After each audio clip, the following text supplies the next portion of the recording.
Girard. We actually have two sessions. The first is René Girard's presentation, which you see projected on the screen, Scapegoating at Çatalhöyük, I guess it's pronounced. And then that will be followed by a roundtable on René Girard's new book, Scapegoating. So I'll just briefly introduce René Girard, who is of course too well known for introduction, but nevertheless, it is a great honor and pleasure to introduce René Girard, who is the Hammond Professor Emeritus at Stanford University, a member of the Académie Française, and a member of the American Academy of Arts and Sciences. The author of many seminal works translated the world over, René Girard has inspired the work of many of us, and in particular, members of Cover. To those of us who know him personally, he is also a model of kindness, warmth, generosity, and charm. To those who do not know him, the ferocious passion and paratactic quality of his writing often make him an enigmatic figure. I have had the good fortune and privilege of working with Professor Girard at Stanford University, where I was a PhD student in comparative literature. Though he was already retired when I began at Stanford, he unhesitatingly agreed to be an advisor for my dissertation. I was also his teaching assistant for 2 courses at Stanford in 2003 and 2004. And most recently, I collaborated with him as the editor of his latest book in English, Nemesis and Fury. Some have asked me if working with Girard was difficult, if he was the stern taskmaster that they imagined. I was always taken aback by such questions. However, I think the misconception stems from Professor Girard's public persona as a polemical commentator who is not hesitant to go against the grain. What I admire most about Professor Girard is his openness and almost childlike enthusiasm for ideas. Though he often writes like the last prophet, when one encounters him in private, he is the first to admit that he may have been wrong about something, or that you, his interlocutor, may have a better idea.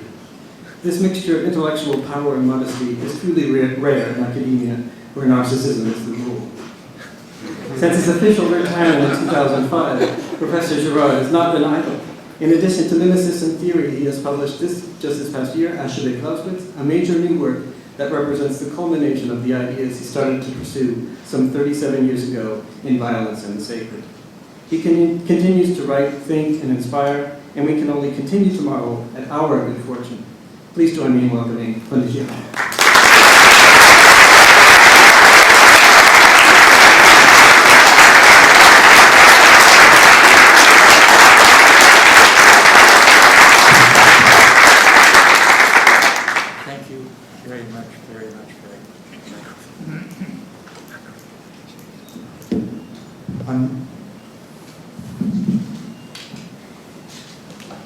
I'm going to go back to a subject we seem to be a little bit in danger of forgetting right now, which is mimetic design. But in spite of the fact that it is mimetic design, it will be new because it will be about mimetic design in the prehistorical period, and more specifically in the Neolithic period. You know, the Neolithic period is the period in which men began to use permanent housing to create something we call towns, but we are not quite sure, because it seems that the idea of the town is there, which is putting people together in permanent houses. But what makes the town possible, such as streets, or squares, or central administration, as far as we know, is missing.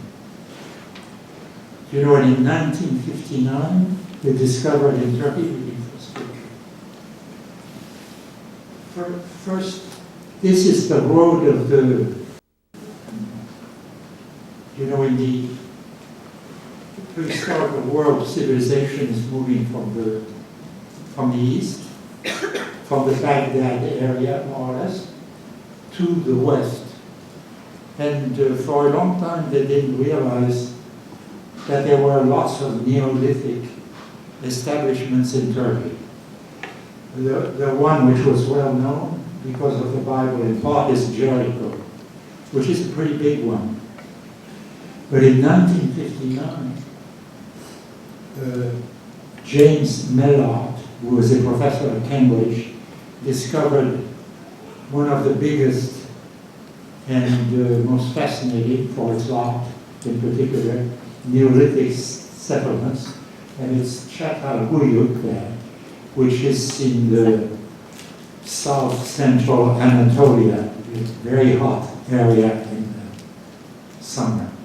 I've never been there, but it was discovered by this professor at Cambridge in 1958-59, and it was discovered fairly easily anyway because Neolithic settlements were always at the same spot. The houses were always rebuilt on the ruins of the preceding houses.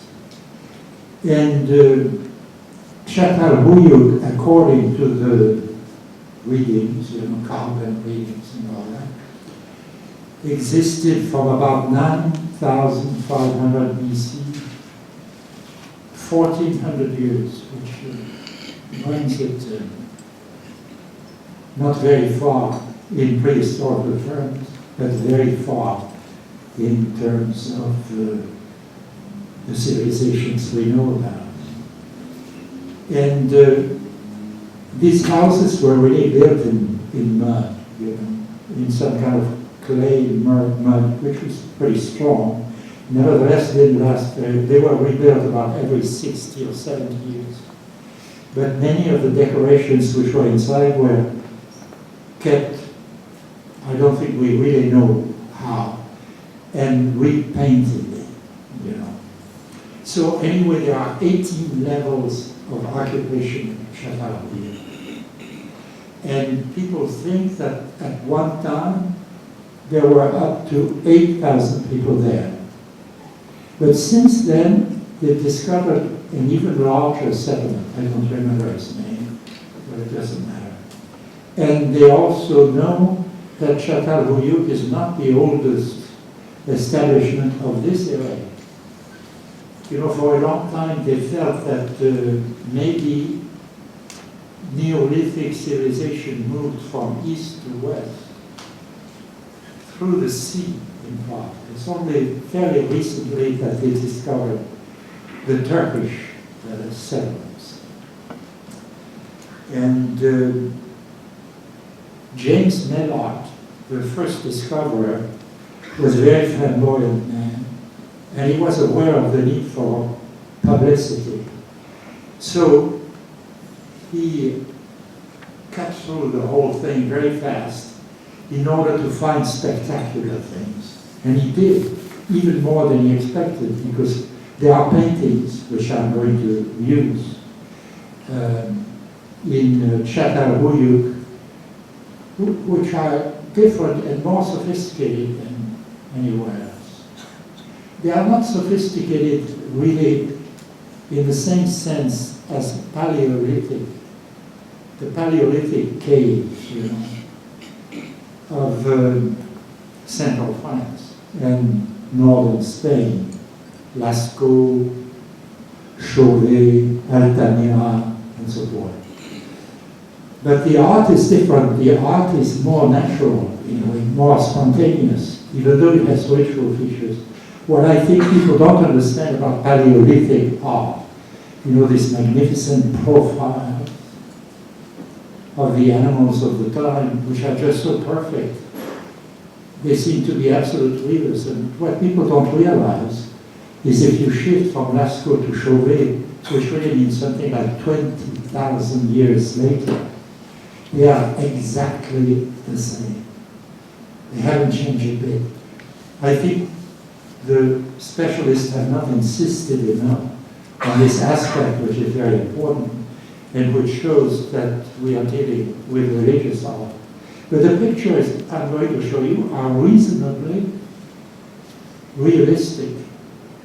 They are good, quote unquote. They are not very good compared to Paleolithic art, but they are good compared to normal primitive art in terms of modern realism, true to life. The animals in particular are more realistic.